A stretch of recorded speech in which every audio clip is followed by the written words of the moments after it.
Everyone, welcome back to Study Central. This is Ruchi Panjwani और अब हम लोग इस वीडियो में स्टार्ट करेंगे हमारा नेक्स्ट टॉपिक फॉरेन ट्रेड का, वो है बीओपी। बीओपी को थोड़ा हार्ड टॉपिक कंसिडर किया जाता है क्योंकि बैलेंस ऑफ पेमेंट में क्रेडिट आइटम्स और डेबिट आइटम्स में हम जनरली फिगर आउट नहीं कर पाते कि कौन सा पॉजिटिव साइड है और कौन सा नेगेटिव साइड। इसीलिए इस टॉपिक को हम लोग डिटेल में पढ़ेंगे।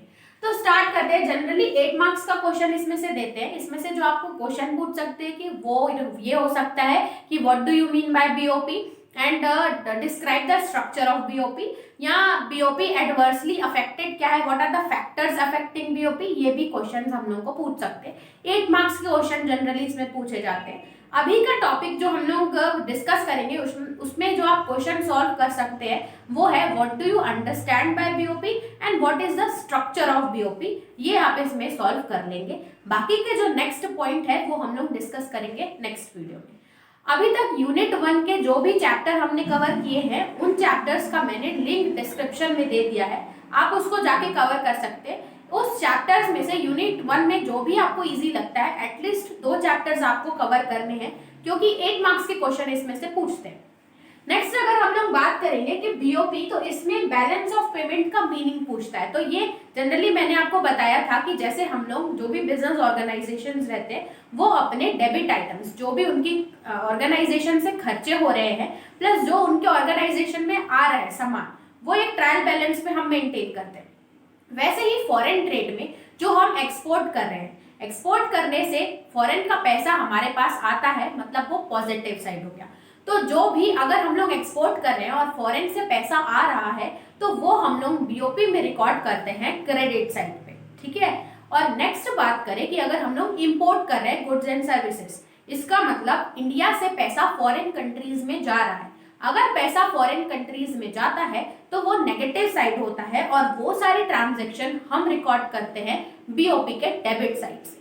तो जनरली ये देखा जाए तो ये एक सिस्टमैटिक रिकॉर्ड ऑफ एक सिस्टमैटिक ट्रांजैक्शंस, सिस्टमैटिक रिकॉर्ड है सारे ट्रांजैक्शंस का जो भी हम फॉरेन ट्रेड में करते हैं। तो आप इसकी डेफिनेशन इजीएस्ट वे में लिख सकते हैं कि BOP is a statement recording all the transactions of foreign trade. जो भी हम लोग ट्रांजैक्शन करते हैं वो उसका सिस्टमैटिक रिकॉर्ड मेंटेन करती है और लास्ट में इससे हम लोगों को पता क्या चलता है। आप इसमें आंसर लिख सकते हैं कि अगर हमारे क्रेडिट साइड के आइटम्स ज्यादा है, यानी कि हमने बहुत ज्यादा एक्सपोर्ट किया है, फॉरेन से ज्यादा पैसा आया है, इसका मतलब सरप्लस बीओपी होगा, मतलब कंट्री हमारी सरप्लस में चल रही है, बाहर से फॉरेन से पैसा आ रहा है, तो सरप्लस दिख सकता है। उसके बाद नेक्स्ट जो ऑप्शन आता है जो ये रिफ्लेक्ट करेगा वो करेगा डेफिसिट बीओपी। डेफिसिट बीओपी ये बताता है कि हमारे थ्रू आउट द ईयर हमने इंपोर्ट ज्यादा कराया है, मतलब जो डेबिट साइड के आइटम्स है वो ज्यादा है as compare to credit side, यानी कि नेगेटिव साइड आपका ज्यादा इंक्रीज है। इंपोर्ट कराने से इंडिया का पैसा बाहर जा रहा है, इसको बोलते हैं हम लोग डेफिसिट बीओपी, ठीक है। तो अब ये जो मैंने आपको एक्सप्लेनेशन दी इसको हम लोग अब देखते हैं लैंग्वेज के हिसाब से। तो आप पहले इसकी डेफिनेशन में लिखोगे systematic records of all economic and monetary transaction. Economic मतलब मनी के टर्म्स से, और मॉनेटरी ट्रांजैक्शन जो भी हम फॉरेन कंट्री से out of the boundary, India की जो बाउंड्री है उसके बाहर ट्रांजैक्शन कर रहे हैं वो रिकॉर्ड करेंगे between one country and rest of the world. ये हमारी डेफिनेशन होगी। उसके बाद ये मीनिंग है, जनरली मीनिंग आप अलग लिखेंगे, डेफिनेशन अलग लिखेंगे। डेफिनेशन में आप राइटर का नाम लिख सकते हैं, बीजे कोहेन ने जो हमें बताया है वो उसकी डेफिनेशन आप यहां तक लिखेंगे ये, एक डेफिनेशन आपको राइटर के नाम से लिखना जरूरी है, मीनिंग में आप अपने वर्ड से डिस्क्राइब कर सकते हैं, लेकिन डेफिनेशन में आपको राइटर के साथ नाम लिखना इसमें जरूरी होता है। तो डेफिनेशन ये सबसे इजीएस्ट लगी मुझे।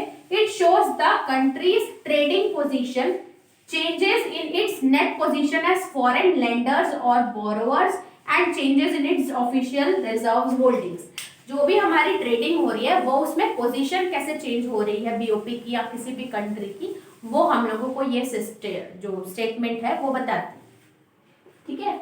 उसके बाद जैसे कि मैंने बताया कि बीओपी क्या रिकॉर्ड करती है? Foreign receipts and payment. Receipt कब होगी? जब हम लोग एक्सपोर्ट करेंगे, और पेमेंट कब होगा? जब हम लोग इंपोर्ट करेंगे। ठीक है, तो foreign receipts and payment record करती है, और लास्ट में ये हम लोगों को हमारी कंट्री की पोजीशन बताती है कि डेफिसिट है, सरप्लस है। डेफिसिट कब होगा? जब हमारी पेमेंट ज्यादा होगी रिसिप्ट से।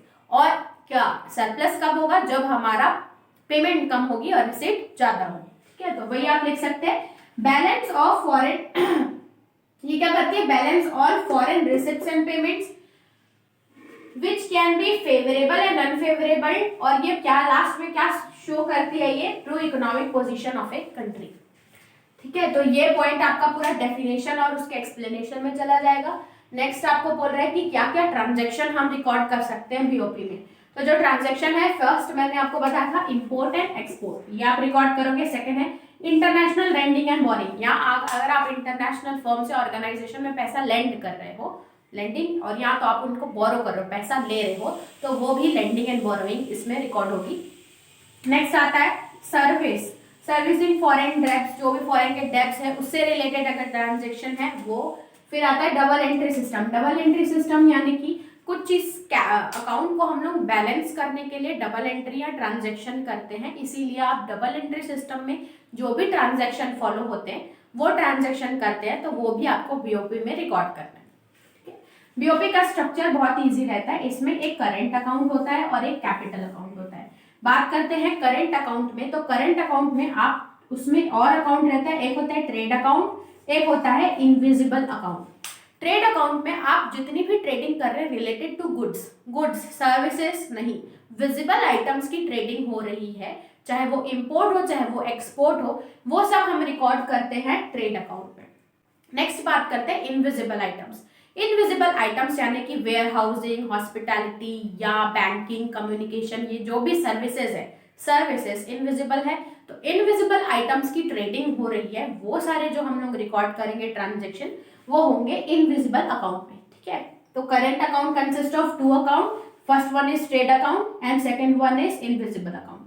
नेक्स्ट आता है हमारा कैपिटल अकाउंट। कैपिटल नाम से ही पता चल रहा है कि जो भी बोरोइंग्स से रिलेटेड होगा या फॉरेन डेब्ट से रिलेटेड होगा, या आप बोल सकते हो कि गवर्नमेंट या कमर्शियल बोरोइंग से होगा या इन्वेस्टमेंट होगा। बोला जाए कि अगर लार्ज अमाउंट में अगर पैसा का ट्रांजेक्शन हो रहा है, मनी का ट्रांजेक्शन हो रहा है, तो वो हम लोग रिकॉर्ड करेंगे कैपिटल अकाउंट में। ठीक है, तो ये था स्ट्रक्चर ऑफ बीओपी। दो अकाउंट रहते हैं, कैपिटल एंड करंट। ठीक है, तो इस टॉपिक से रिलेटेड अभी हमने जो भी पढ़ा बीओपी की meaning and structure of BOP, इसके बाद फैक्टर्स अफेक्टिंग बीओपी, ये सारे टॉपिक्स अभी बचे हैं, वो हम लोग डिस्कस करेंगे नेक्स्ट की वीडियो में। इस वीडियो में इतना ही रखते हैं, मिलते हैं नेक्स्ट वीडियो में नेक्स्ट टॉपिक के साथ। तब तक के लिए थैंक्स फॉर वॉचिंग।